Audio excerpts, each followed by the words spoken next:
Hello everyone, good morning all of you. स्वागत है आपका आपके अपने यूट्यूब चैनल गुरु राकेश के ऊपर। आपके सामने लाया हूं मैं आज एक नई वीडियो जिसको आप आज सीख के ही जाओगे। आज के इस वीडियो में अपन चर्चा करने जा रहे हैं एंडोस्पर्म के बारे में, यानी भ्रूणपोष के बारे में। तो देखते हैं भ्रूणपोष क्या होता है और सीखते हैं इसके बारे में। तो सबसे पहले आता है अपना एंडोस्पर्म। एंडोस्पर्म का हिंदी मीनिंग होता है भ्रूणपोष। देखो, कल के वीडियो में हमने देखा था कि ये जो एंडोस्पर्म है, इस एंडोस्पर्म का फॉर्मेशन कैसे होता है, ये एंडोस्पर्म या भ्रूणपोष बनता कैसे है। तो ये भ्रूणपोष बनेगा कैसे। इस भ्रूणपोष के निर्माण के अंदर कल के वीडियो में हमने देखी थी एक क्रिया त्रिकसलन। त्रिकसलन की क्रिया में हमने क्या देखा कि जो 2n केंद्रक थे, द्वितीयक जो केंद्रक थे एम्ब्रियो सैक के अंदर, उनके साथ एक हैप्लॉइड मेल गैमेट यानी कि नर युग्मक ये जुड़ रहा था। और इन दोनों के जुड़ने के कारण, द्वितीयक केंद्रक और एक अगुणित नर युग्मक के जुड़ने के कारण जो क्रिया संपन्न हो रही थी उसको तो हम क्या कह रहे थे, त्रिकसलन कह रहे थे। और उसी त्रिकसलन की क्रिया के दौरान किसका निर्माण हो रहा था, एंडोस्पर्म का निर्माण हो रहा था, या मैं कह सकता हूं PEN का निर्माण हो रहा था। PEN यानी कि पैन का निर्माण। कैसे, इसकी फुल फॉर्म हो जाएगी प्राथमिक यानी प्राइमरी एंडोस्पर्मिक न्यूक्लियस।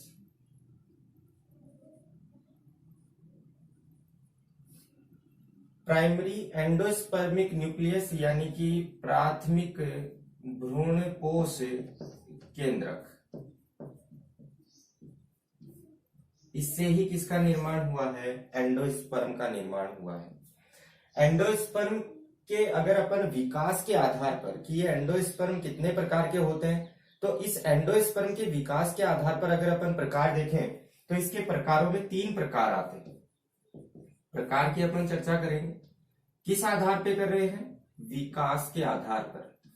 विकास के आधार पर एंडोस्पर्म यानी जो भ्रूणपोष है वो 3 प्रकार के हैं।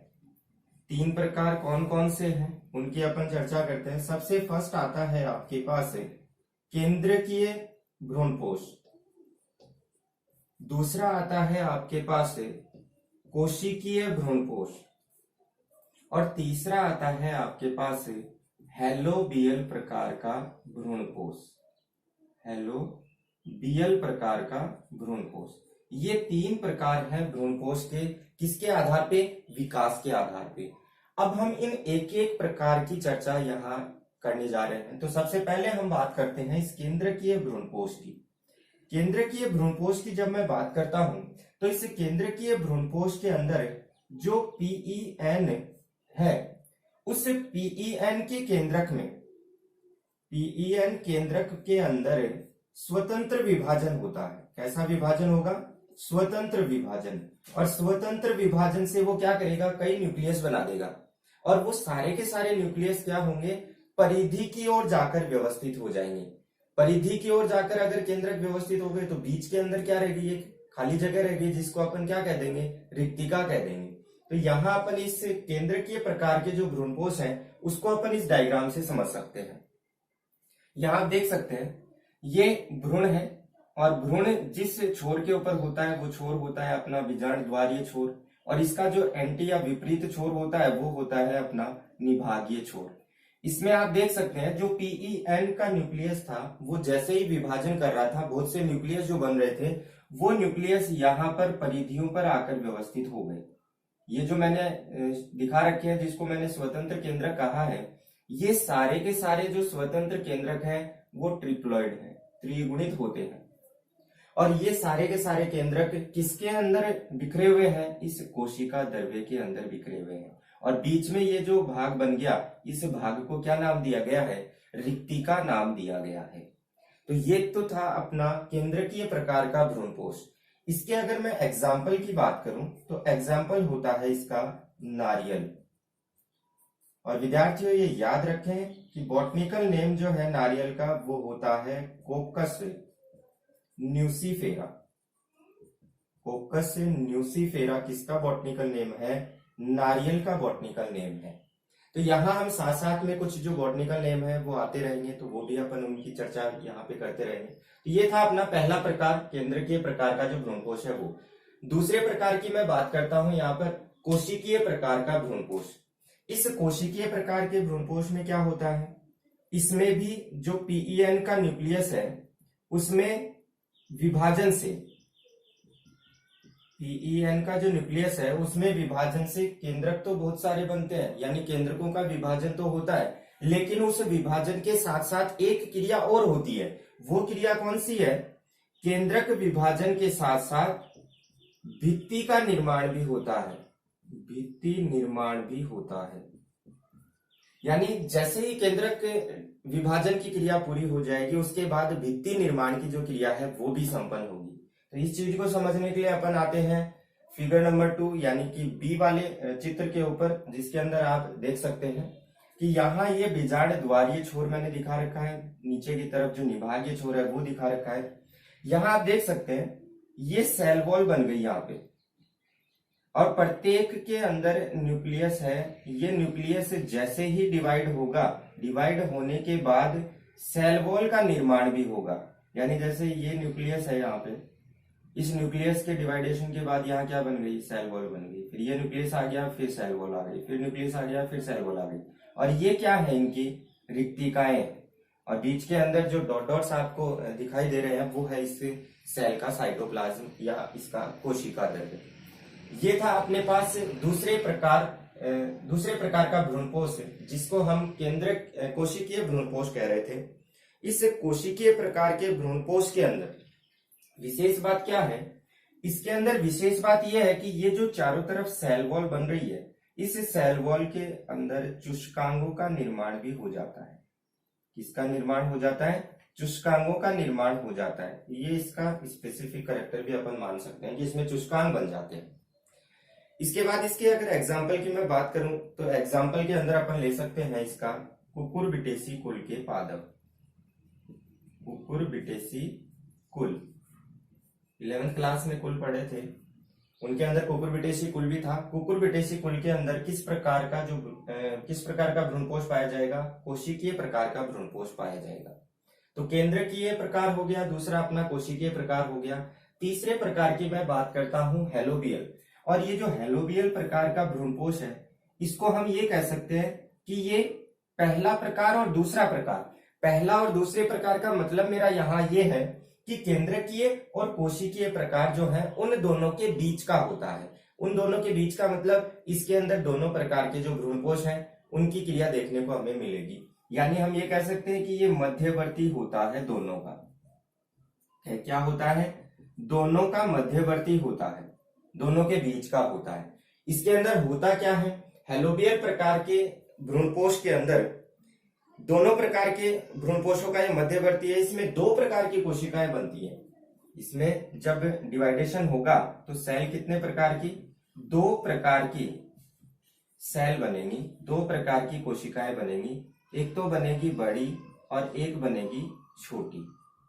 2 प्रकार की सेल्स बन गई। और हमने देखा पहले वाले जो अपने भ्रूणपोष के प्रकार देखे थे उसमें हम ये देखते आ रहे थे कि 2 छोर होते हैं, एक बीजांड द्वारीय छोर होता है और एक निभागीय छोर होता है। तो यहाँ जो हेलोबियल प्रकार का जो भ्रूणपोष है इसमें जो 2 प्रकार की कोशिकाएं बनी है, इन कोशिकाओं के अंदर निभाग की तरफ वाली सेल जो होती है उसके केंद्रक मुक्त विभाजन करते हैं।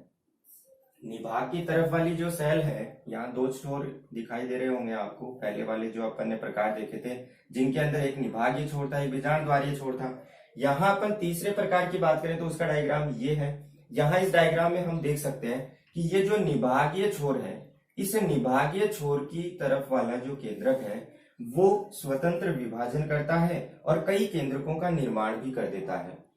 ये निभागीय छोर वाला जो केंद्रक विभाजन करके कोशिका द्रव्य में परिधि की ओर व्यवस्थित हो जाएगा। तो आप इस डायग्राम के अंदर देख सकते हैं, आपने जो पहला डायग्राम देखा था केंद्रकीय प्रकार, उसी तरीके की व्यवस्था में यहाँ पर ये व्यवस्थित हो गए। इसका मतलब इसमें निभागीय छोर की तरफ जो बनने वाला आपका भ्रूणपोष है वो किस प्रकार का होगा? केंद्रकीय प्रकार का होगा। तो यहाँ ये इंपॉर्टेंट थिंग आपके पास निकल के सामने आ जाती है कि निभा की तरफ वाली सेल के जो केंद्रक है वो मुक्त विभाजन तो करते हैं, लेकिन सेल वॉल उनके अंदर नहीं बनती, इसलिए वो प्रकार कौन सा हो गया, केंद्रकीय प्रकार हो गया। सेकंड हम बात करते हैं बीजांड द्वार की तरफ वाली कोशिका की। और ये जो बीजांड द्वार की तरफ वाली कोशिका है ये आकार में बड़ी, और इसकी कोशिका के जो केंद्रक है वो विभाजन करते हैं, और विभाजन करने के साथ साथ इनके अंदर आप देख सकते हो सेल वॉल का फॉर्मेशन भी हो रहा है। इसका मतलब मैं ये कह सकता हूं कि बीजांड द्वार ये छोर की तरफ जो कोशिका है वो आकार में तो कैसी है, बड़ी है, और प्लस जैसे ही इस कोशिका का केंद्रक विभाजित होगा, विभाजित होने के साथ साथ किसका फॉर्मेशन भी होता जा रहा है, सेल वॉल का फॉर्मेशन भी होता जा रहा है। इसका मतलब हमने जो दूसरा प्रकार पढ़ा था कोशिकीय भ्रूणपोष, उस भ्रूणपोष में हमने यही तो पढ़ा था कि केंद्रक का विभाजन जैसे ही पूरा होता है उसके बाद किसका निर्माण होता है, सेल वॉल का फॉर्मेशन होता है। तो हम ये कह सकते हैं कि निभागीय छोर की तरफ तो कौन से प्रकार का, केंद्रकीय प्रकार का भ्रूणपोष, केंद्रकीय प्रकार का भ्रूणपोष बनता है। और बीजांड द्वारीय छोर की तरफ वाली अगर मैं बात करूं तो यहाँ पर किस प्रकार का बन रहा है, कोशिकीय प्रकार का भ्रूणपोष बन रहा है, कोशिकीय प्रकार का। तो यहाँ हम देख सकते हैं, इजीली समझ सकते हैं कि हेलोबियल को अपन जो मध्यवर्ती कह रहे थे वो क्यों कह रहे थे, वो इस कारण से कह रहे थे क्योंकि दोनों प्रकार के जो भ्रूणपोष हैं, केंद्रकीय और कोशिकीय, वो दोनों प्रकार के भ्रूणपोष ये शो करता है, इसलिए इसको क्या कहा गया है, हेलोबियल प्रकार का भ्रूणपोष, और ये मध्यवर्ती होता है दोनों का।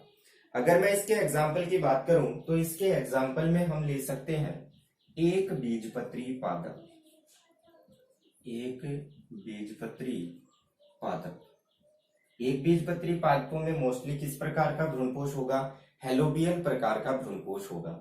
तो ये अपन ने चर्चा की कि एंडोस्पर्म होता क्या है और उस एंडोस्पर्म के टाइप कौन कौन से हैं। तो एंडोस्पर्म की टाइप आपके सामने 3 है, केंद्रकीय, कोशिकीय और हेलोबियल। तो ये एंडोस्पर्म के प्रकार के बारे में मैंने आपको बताया। यहाँ अब समझने वाली कुछ चीजें हैं जो कि अक्सर आप मिस कर जाते हो और उनमें कंफ्यूज उत्पन्न हो जाता है, तो उन चीजों को मैं थोड़ा सा दूर करने का प्रयास करूंगा। देखो 2 वर्ड आते हैं, मैंने अपनी पिछली वीडियो के अंदर भी बताया था, 2 वर्ड आते हैं, एक तो आता है एम्ब्रियो सैक और एक वर्ड आता है एंडोस्पर्म। यहां दोनों में अंतर है। एम्ब्रियो सैक का मतलब क्या होता है, भ्रूण कोश होता है, और एंडोस्पर्म का मतलब क्या होता है, भ्रूण पोष होता है। और ये जो भ्रूणपोष है जिसकी चर्चा हमने इस वीडियो में की है, ये एंडोस्पर्म है, भ्रूण पोष है। और इस एंडोस्पर्म के नाम से हमें पता चल रहा है कि ये एंडोस्पर्म काम क्या करेगा, भ्रूण को पोषण प्रदान करने का काम करेगा। तो यहाँ ये कंफ्यूजन यही दूर हो जाता है। इन 2 वर्डों को आप ध्यान में रखें क्योंकि कई बार कंफ्यूजन उत्पन्न हो जाता है। पूछा एंडोस्पर्म के बारे में जाता है और आप बता देते क्या है, एम्ब्रियो सैक के बारे में। जैसे मैं एक क्वेश्चन करता हूं जो कि मोस्टली पूछा जाता है एग्जामों में, आ भी चुका है, कई बार रिपीट भी हो जाता है। आपसे ये पूछ ले कि आवर्तबीजी जो पादप होते हैं या एंजियोस्पर्म जो प्लांट है उनके अंदर एंडोस्पर्म कैसा होता है।